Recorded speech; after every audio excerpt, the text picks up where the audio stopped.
दोस्तों, आज है पौष पूर्णिमा, इसलिए चलिए हम पौष पूर्णिमा व्रत कथा का श्रद्धापूर्वक श्रवण करेंगे।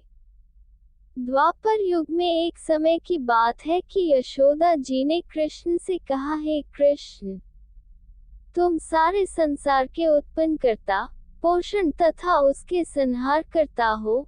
आज कोई ऐसा व्रत मुझसे कहो जिसके करने से मृत्युलोक में स्त्रियों को विधवा होने का भय न रहे तथा ये व्रत सभी मनुष्यों की मनोकामना पूर्ण करने वाला हो। श्री कृष्ण कहने लगे, हे माता, तुमने अति सुंदर प्रश्न किया है। मैं तुमसे ऐसे ही व्रत को सविस्तार कहता हूँ। सौभाग्य की प्राप्ति के लिए स्त्रियों को द्वात्रिंशत् अर्थात 32 पूर्णिमाओं का व्रत करना चाहिए। इस व्रत को करने से स्त्रियों को सौभाग्य संपत्ति मिलती है। ये व्रत अचल सौभाग्य को देने वाला और भगवान शंकर के प्रति मनुष्य मात्र की भक्ति को बढ़ाने वाला है। यशोदा जी कहने लगी, हे कृष्ण, सर्वप्रथम इस व्रत को मृत्युलोक में किसने किया था? इसके विषय विस्तार पूर्वक मुझसे कहो। श्री कृष्ण जी कहने लगे कि इस भूमंडल पर एक अत्यंत प्रसिद्ध राजा चंद्रहास से पालित अनेक प्रकार के रत्नों से परिपूर्ण कातिका नाम की एक नगरी थी। वहां धनेश्वर नाम का एक ब्राह्मण था और इसकी स्त्री अति सुशील रूपवती थी। दोनों ही उस नगरी में बड़े प्रेम से साथ रहते थे। घर में धन धान्य आदि की कोई कमी नहीं थी। उनको एक बड़ा दुख था, उनके कोई संतान नहीं थी, जिस वजह से वह बहुत दुखी रहते थे। एक दिन एक बड़ा तपस्वी योगी उस नगरी में आया। वह योगी बाकी सभी घरों से भिक्षा मांगकर भोजन किया करता था, लेकिन उस ब्राह्मण के घर से भिक्षा नहीं मांगा करता था। एक दिन योगी गंगा किनारे भिक्षा मांगकर प्रेमपूर्वक खा रहा था कि धनेश्वर ने योगी को ये सब करते देख लिया। सब कार्य किसी प्रकार से देख लिया। अपनी भिक्षा अनादर से दुखी होकर धनेश्वर योगी से बोले, और सभी घरों से भिक्षा लेते हैं परंतु मेरे घर की भिक्षा कभी भी नहीं लेते, इसका कारण क्या है? योगी कहने लगा कि आपके धर्म हमें इस बात की आज्ञा नहीं देता है, क्योंकि अभी आप गृहस्थ जीवन में एक सुख से वंचित हैं। आपके घर संतान होने पर मैं आपके घर से भी भिक्षा स्वीकार कर लूंगा। उन्होंने कहा कि जिसे संतान नहीं है उसके घर से भिक्षा लेने से मेरे भी पतित हो जाने का भय है। धनेश्वर यह सब बात सुनकर बहुत दुखी हुआ और हाथ जोड़कर योगी के पैरों पर गिर पड़ा तथा दुखी मन से कहने लगा कि आप मुझे संतान प्राप्ति के उपाय बताएं। आप सर्वज्ञ हैं, मुझ पर अवश्य ही यह कृपा कीजिए। धन की मेरे घर में कोई कमी नहीं है, लेकिन मैं संतान न होने के कारण अत्यंत दुखी हूँ। आप मेरे इस दुख का हरण कीजिए। ये सुनकर योगी कहने लगे, तुम चंडी की आराधना करो। घर पहुंचकर उन्होंने ये सारी बात अपनी पत्नी को बताई और खुद वन में चला गया। वन में पहुंचकर उसने चंडी की आराधना की और उपवास किया। चंडी ने 16 दिन उसको सपने में दर्शन दिए और कहा कि हे धनेश्वर, जा, तेरा पुत्र होगा, लेकिन उसकी आयु सिर्फ 16 वर्ष होगी। 16 वर्ष की आयु में ही उसकी मृत्यु हो जाएगी। अगर तुम दोनों स्त्री और पुरुष 32 पूर्णिमाओं को व्रत करोगे तो ये दीर्घायु हो जाएगा। जितनी तुम्हारा सामर्थ हो उतने आचे के दिए जलाकर शिवजी का पूजन करना, लेकिन पूर्णमासी 32 ही होनी चाहिए। सुबह होती ही तुम्हें इस स्थान के पास एक आम का पेड़ दिखाई देगा। उस पर चढ़कर एक फल तोड़कर अपने घर चले जाना। अपनी स्त्री को इस बारे में बताना। सुबह स्नान होने के बाद वह स्वच्छ होकर शंकर जी का ध्यान करके उस फल को खा ले। तब शंकर भगवान की कृपा से उसको गर्भ हो जाएगा। जब ब्राह्मण सुबह उठा तो उसे उस स्थान पर आम का पेड़ दिखाई दिया और वह उससे फल तोड़ने के लिए चढ़ा, लेकिन वह पेड़ पर चढ़ नहीं पा रहा था। ये देखकर उसे बड़ी चिंता हुई। उसने भगवान गणेश की उपासना की और कहा, हे दयानिधे, अपने भक्तों के विघ्नों का नाश करके उनके मंगल कार्य को करने वाले, दुष्ट का नाश करने वाले, रिद्धि सिद्धि देने वाले आप मुझे इतना बल दे कि मैं अपनी मनोकामना पूरी कर सकूं। इसके बाद वह पेड़ से फल तोड़कर अपनी पत्नी के पास पहुंचा। उसकी पत्नी ने अपने पति के कहे अनुसार इस फल को खा लिया और वह गर्भवती हो गई। देवी की कृपा से उसे बहुत सुंदर पुत्र पैदा हुआ। उसका नाम उन्होंने देवीदास रखा। माता पिता के हर्ष और शोक के साथ वह बालक बढ़ने लगा। भगवान की कृपा से बालक बहुत ही सुंदर था, सुशील और पढ़ाई लिखाई में भी बहुत ही निपुण था। दुर्गा जी के कथानुसार उसकी माता से 32 पूर्णमासी का व्रत रखा। जैसे ही 16वां वर्ष लगा, दोनों पति पत्नी बहुत दुखी हुए, कहीं उनके पुत्र की मृत्यु न हो जाए।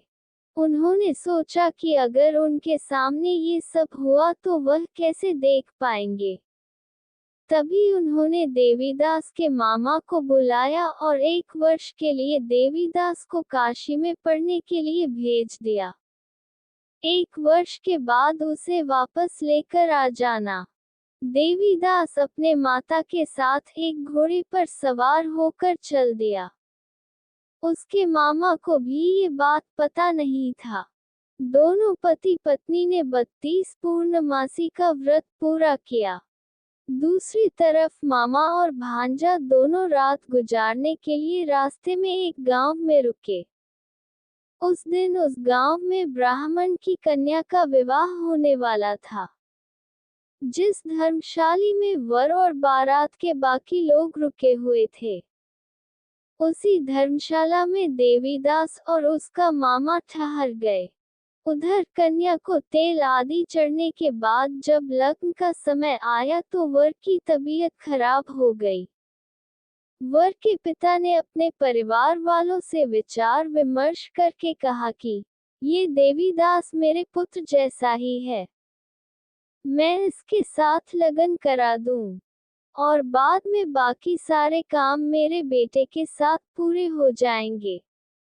ऐसे कहने के बाद वर के पिता देवीदास को मांगने के लिए उसके मामा के पास गए और उन्हें सारी बात बताई। मामा ने कहा कि कन्यादान में जो कुछ भी मिलेगा वो हमें दे दिया जाए। वर के पिता ने बात स्वीकार कर ली। इसके बाद देवीदास का विवाह कन्या के साथ संपन्न हो गया। इसके बाद वह अपनी पत्नी के साथ भोजन न कर सका और मन में विचार करने लगा कि न जाने ये किसकी पत्नी होगी। ये सोचकर उसकी आंखों में आंसू आ गए। तब वधू ने पूछा कि क्या बात है, आप उदास क्यों हैं? तब उसने सारी बातें पत्नी को बता दी। तब कन्या कहने लगी, यह ब्रह्म विवाद के विपरीत है। आप ही मेरे पति हैं। मैं आपकी की पत्नी रहूंगी, किसी अन्य की कभी नहीं। तब देवीदास ने कहा, ऐसा मत करिए क्योंकि मेरी आयु बहुत कम है। मेरे बाद आपका क्या होगा? लेकिन उसकी पत्नी नहीं मानी और बोली, स्वामी आप भोजन कीजिए। दोनों रात में सोने के लिए चले गए। सुबह देवीदास ने पत्नी को 4 नगों से जड़ी एक अंगूठी दी और एक रुमाल दिया और बोला कि हे प्रिय, इसे लो और संकेत समझकर स्थिर चित हो जाऊं। मेरे मरण और जीवन जानने के लिए एक पुष्प वाटिका बना लो। उसमें सुगंधी वाली एक नव मल्लिका लगा लो उसको प्रतिदिन जल से सींचा करें और आनंद के साथ खेलो कूदो। जिस समय और जिस दिन मेरे प्राण का अंत होगा उस दिन यह फूल सूख जाएंगे। जब ये फिर से हरे हो जाएं तो जान लेना मैं जीवित हूँ। ये समझाकर वह वहां से चला गया। इसके बाद जब वर और बाकी बाराती मंडप में आए तो कन्या ने उसे देखकर कहा कि ये मेरा पति नहीं है। मेरे पति वह है जिनके साथ रात में विवाह हुआ है। इसके साथ मेरा विवाह नहीं हुआ है। अगर यह वही है तो ये बताएं कि मैंने इसके क्या दिया है, साथ ही कन्यादान के समय को आभूषण मिले उन्हें दिखाएं।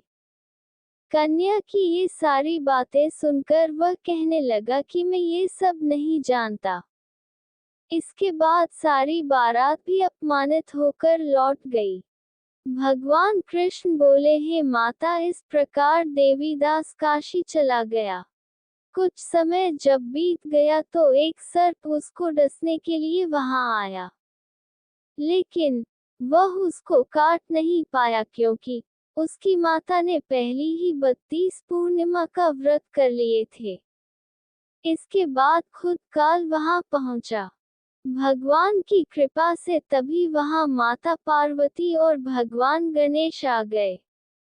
देवीदास को मूर्छित दशा में देखकर माता पार्वती ने भगवान शिव से प्रार्थना की कि महाराज, इस बालक की माता ने पहले ही 32 पूर्णिमा के व्रत कर लिए हैं। आप इसको प्राण दे। भगवान शिव ने माता पार्वती के कहने पर उसे प्राण दान दे दिया। उधर उसकी पत्नी उसके काल की प्रतीक्षा कर रही थी। उसकी पत्नी ने जाकर देखा कि पुष्प और पत्र दोनों ही नहीं है, तो उसको बहुत आश्चर्य हुआ और जब उसने देखा कि पुष्पवाटिका फिर से हरी हो गई, तो वह समझ गई कि उसका पति जिंदा हो गया है। इसके बाद वह बहुत ही प्रसन्न होकर अपने पिता से कहने लगी कि मेरे पति जीवित हैं, उनको ढूंढिए। जब 16वां वर्ष व्यतीत हो गया तो देवीदास भी अपने मामा के साथ काशी चल दिया। इधर उसकी पत्नी के परिवार वाले उन्हें ढूंढने के लिए जा ही रहे थे कि उन्होंने देखा कि देवीदास और उसका मामा उधर ही आ रहे थे। उसको देखकर उनके ससुर बहुत प्रसन्न हुए और उसे अपने घर ले आए। वहां सारा वगर इकट्ठा हो गया और कन्या ने भी उसे पहचान लिया। देवीदास ने इसके बाद अपनी पत्नी और मामा को लेकर वहां से चल दिया। उसके ससुर ने भी उसे बहुत धन दहेज दिया। जब वह अपने घर की तरफ चल रहा था तो उसके माता पिता को लोगों ने खबर कर दी, तुम्हारा पुत्र देवीदास अपनी पत्नी और मामा के साथ आ रहा है।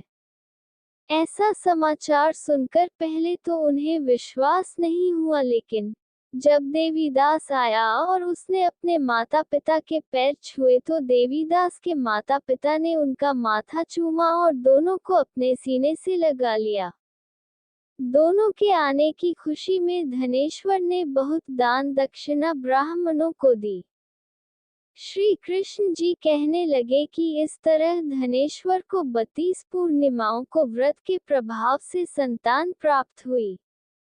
जो स्त्रियां इस व्रत को करती हैं वह जन्म जन्मांतरों तक वैधव्य का दुख नहीं भोगती हैं और सदैव सौभाग्यवती रहती हैं। यह मेरा वचन है।